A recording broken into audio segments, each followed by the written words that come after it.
Hi, welcome to the video on drawing Lewis dot structures of covalent molecules. We're going to go through some examples using the three main steps, and then we'll check our structures for a couple of things at the end. The first example we're going to look at is a molecule with the chemical formula CH2O.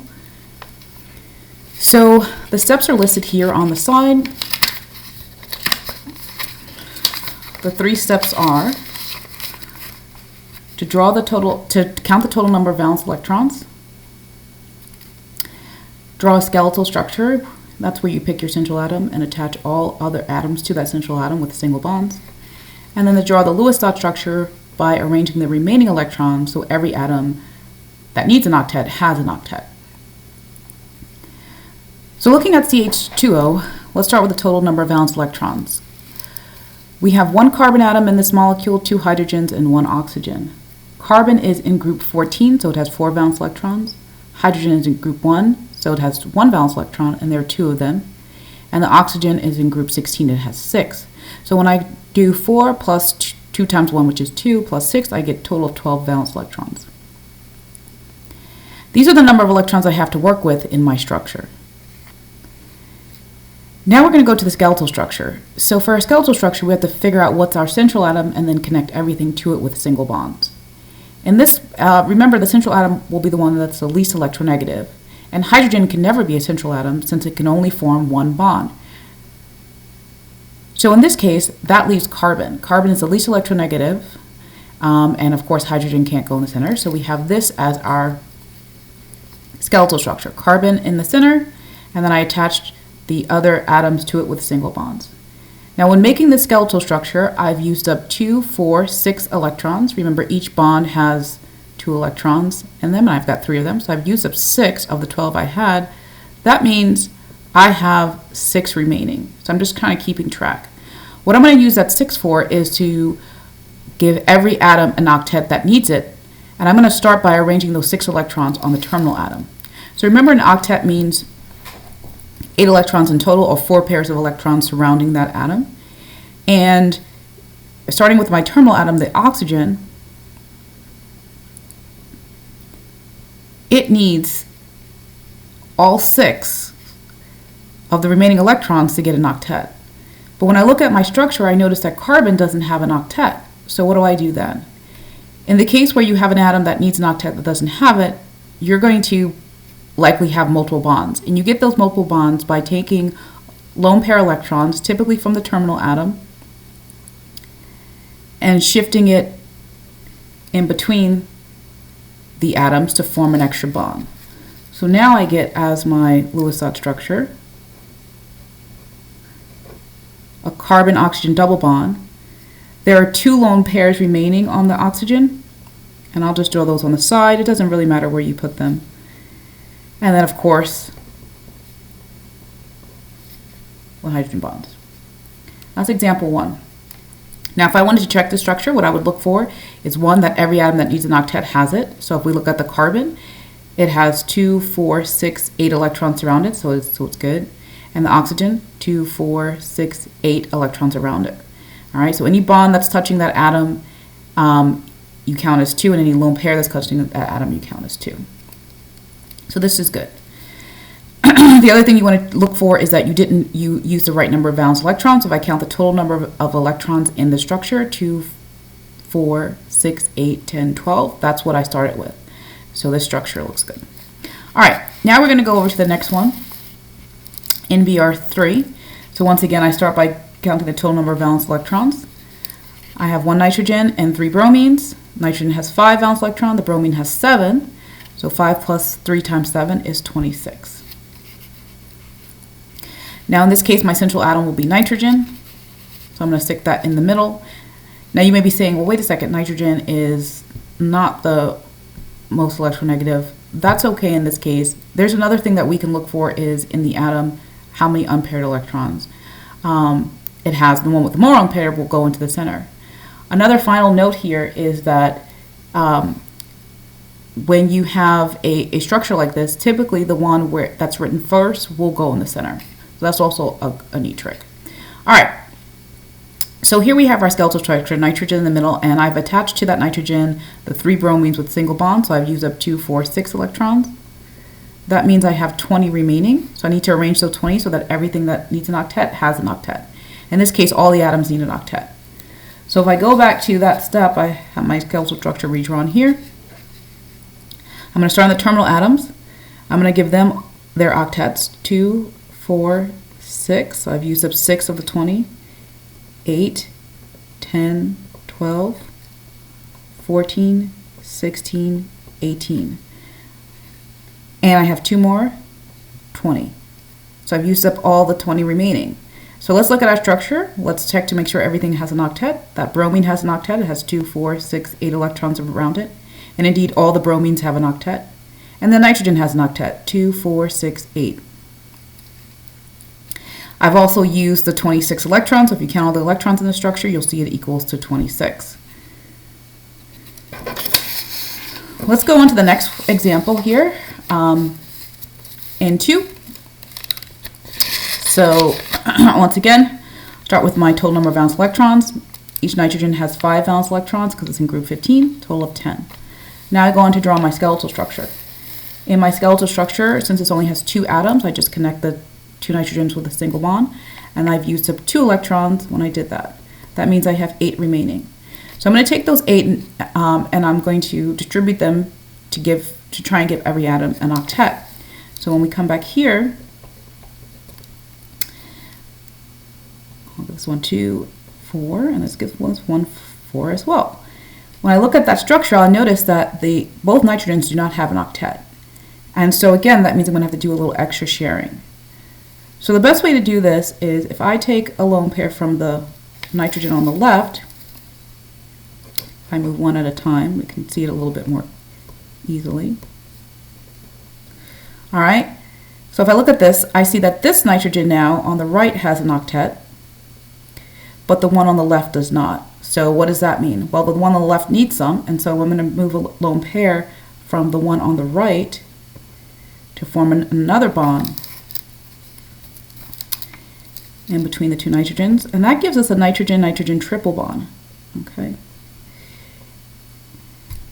And if I look at this structure, I can check. I can see that every nitrogen has an octet, 2, 4, 6, 8 on that nitrogen, 2, 4, 6, 8 on the one on the left. So they look good. I've used up my 10 electrons, 2, 4, 6, 8, 10. The structure is good. And a quick note about nitrogen here, this triple bond is very strong. That's one of the reasons why nitrogen is considered an inert gas. It's not very reactive because this bond is very, very strong. Okay, so I looked at those structures. Now let's look at our next one. HCN, that's my chemical formula. So I start with the total number of valence electrons. And here we have a total of 10 valence electrons. Now I'm going to do my skeletal structure. It's my next step. So for my skeletal structure here, I got to figure out what goes in the center. So which of these atoms do you think would go in the center? Well, if you said hydrogen, that would not be correct. Remember, hydrogens cannot go in the center. Hydrogens are in the first period. That means their valence shell is the first shell. They can only fit 2 electrons, which corresponds to 1 bond. So hydrogens will always go in the end. If you said nitrogen, it's more electronegative than carbon. And if you look at the Lewis-Dot structure for nitrogen, here's the Lewis-Dot structure for a nitrogen atom versus a carbon atom. Carbon has more unpaired electrons. So that's another way you can think about it instead of electronegativity. The ones with the more unpaired electrons typically will go in the center. All right. But also here, in this case, carbon is less electronegative. So it's definitely going to go in the center. So this is an example where the atom that's written first is not the one that goes in the center. So sometimes you have to be careful about that when you're drawing your skeletal structure. The more you practice, the more you're able to identify the central atom.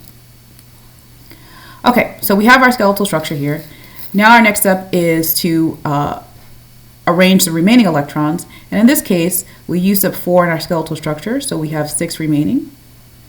We need to arrange them around the skeletal structure and, around the atoms to give everything an octet that needs it. So that would be the carbon and the nitrogen. Now I'm going to start on the terminal atoms. It's the best to start on the terminal. So I've got 2, 4, 6. I've used up the remaining 6. But if I look at my structure, I notice that carbon does not have an octet. So what does that mean? That means we have to do a little extra sharing here. So if I move a lone pair between the carbon and the nitrogen, I'm going to get this structure. So I take a lone pair from the nitrogen. Now, the nitrogen still has its octet. The carbon, it's close, but it's not quite there yet. So that means I'm going to have to move another one.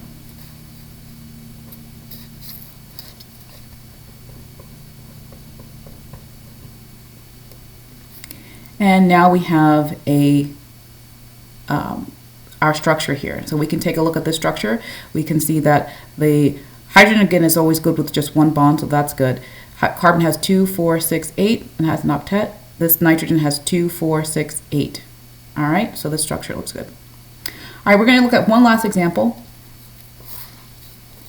And the last example is for SO3 2-. So again, we start with the total number of valence electrons.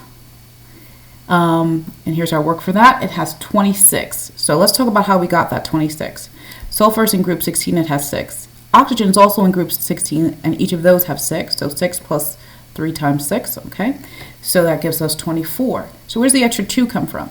The extra 2 comes from the fact that sulfite ion has a 2- charge, a -2 charge. Well, if something has a negative charge, that means it has extra electrons. In this case, it has 2 extra because it's a 2- charge. Notice that the way that the charge is written as a superscript, so that means it's slightly higher. It's small, but it's slightly higher than the rest of the letters and numbers in the chemical formula. So that's what you're going to focus on.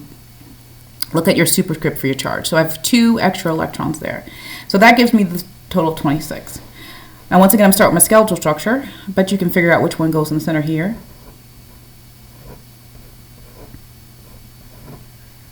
All right, so here's my skeletal structure. In the skeletal structure, I've used up 2, 4, 6 electrons. That means I have 20 electrons remaining. So I'm going to distribute my 20 electrons to give everything an octet. 2, 4, 6, 8, 10, 12, 14, 16, 18, 20. All right. Now, this is a perfectly fine Lewis dot structure, but one thing you will note about this Lewis dot structure, if you Google the Lewis dot structure for sulfite, SO3 2-, you probably will see something with some double bonds. And the reason for that is because of something called formal charges. When we look at formal charges, what we're doing is we're trying to take into account how many valence electrons the atom started with the atom started with, the atom that brought to the molecule. So like, for example, sulfur brought 6. And how many does it have surrounding it in the molecule? And when we're counting for formal charges, the thing to note is that unlike with an octet where we count every bond touching that atom as 2 electrons, with formal charges we count it as 1, because when we're thinking about formal charges, we're saying, well, if we were to actually split this up, the sulfur and the oxygen would only have, they would split up the electrons in the bond. So instead of the sulfur having 2 and the oxygen having 2 in this bond, let's say the sulfur will get 1 and the oxygen will get 1. So if we calculate the formal charges of the oxygen here, so you do it for individual atom, it's the number of valence electrons minus the number of, I like to do the number of bonds touching it. So how many bonds, just how many lines are touching it. Some people like to do the number of bonding electrons divided by 2. It'll give you the same answer. Minus the number of lone pairs that are touching that atom. So we do it one atom at a time. So oxygen has 6 valence electrons, and there's 1 bond touching that oxygen, and there's 1, 2, 3, 4, 5, 6. So we're doing 6 lone pairs. You count the individual dots. So that means that this oxygen has a -1 formal charge. And since all of the oxygens look the same, they all have a single bond and 6 lone pair electrons, or 3 lone pairs, so around them, they all have a -1 formal charge. Now the sulfur, on the other hand, if we calculate its formal charge, it's the same process. So it's going to be the valence electrons, which on sulfur is also 6, So 6 valence electrons minus the number of bonds touching it, 1, 2, 3, minus the number of lone pair electrons, 1, 2, and that's going to be plus 1. So the sulfur has a plus 1 formal charge. Now, one of the things with Lewis structures, they don't really exist. This is just a way of modeling and keeping track of electrons and also helping us to predict the type of bonds that we have. When scientists study the actual structure using things like crystallography or other things that can measure bond length, what they discover is it doesn't quite look like this. You don't have a sulfur with you don't have a molecule with 3 sulfur oxygen single bonds. They're a little bit shorter than that. And so that suggests that there's some double bonding going on there. And so what we can do is we can draw a resonance structure that can become more favorable. But what do I mean by more favorable? You see all these formal charges? They're not the actual charge of the atoms. In fact, in this molecule, that -2 charge is distributed throughout over the entire molecule. It's not necessarily localized. But what these formal charges help us keep track of is where things aren't very even. So for example, the oxygen came in with 6 valence electrons when it started, but in the molecule, it got an extra electron. That's what that -1 formal charge meant. Whereas with the sulfur, it came in with 6 valence electrons, but it has less than 6 around. It has 1 less, so it has a +1 formal charge. So what we want to do to make a more favorable structure is we want to reduce these formal charges so that they're closer to 0. All right, so that's one thing that we look for with formal charges, that they'll be closer to 0 to make a more favorable structure. And the other thing that we look for, if we need to, this is kind of low priority, if you have a negative formal charge, put it on the most electronegative element. So how can we get that to work here?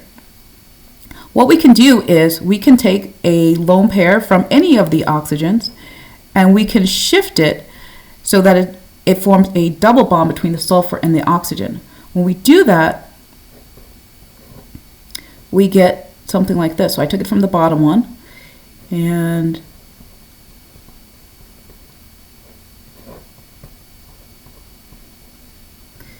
all right, I just do everything else the same. Don't forget that lone pair on the sulfur.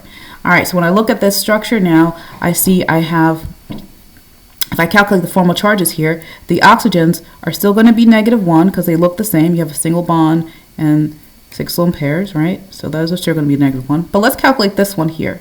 So the formal charge on this oxygen is going to be, it's had 6 valence electrons, it has 1, 2 bonds touching it, and it has 1, 2, 3, 4 lone pairs touching it.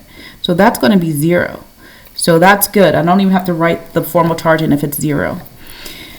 Whereas with the sulfur here, the formal charge on the sulfur is going to be 6 minus, it has 1, 2, 3, 4 bonds touching it now, minus 2 valence electrons, 1, 2, and that's also going to be 0. So now this is a more favorable structure. And so oftentimes when you look up the Lewis structure of SO3 2 minus, you're going to get that. And that's because this is more favorable. The last thing I wanted to few last things I want to note here is that when you're doing your resonance structures, make sure that you have the same number of valence electrons that you started off with. This structure has 26, so you can go ahead and count them. And that the other thing is you want to be careful about octets. If you look at this structure, you will notice that all the oxygens have an octet, but the sulfur has what's called an expanded octet. It has more than 8 electrons around it. So when we're counting octets, it's not like counting formal charges. When we count octets, each bond counts as 2. So 2, 4, 6, 8, and then these are another 2, 10. All right, so this sulfur has 10 electrons around it according to the octet, so it has an expanded octet. That's okay for sulfur to have an expanded octet. You can only have expanded octets in elements in the 3rd period and below. And when I say 3rd period of periodic table, I'm talking about the 3rd row and below.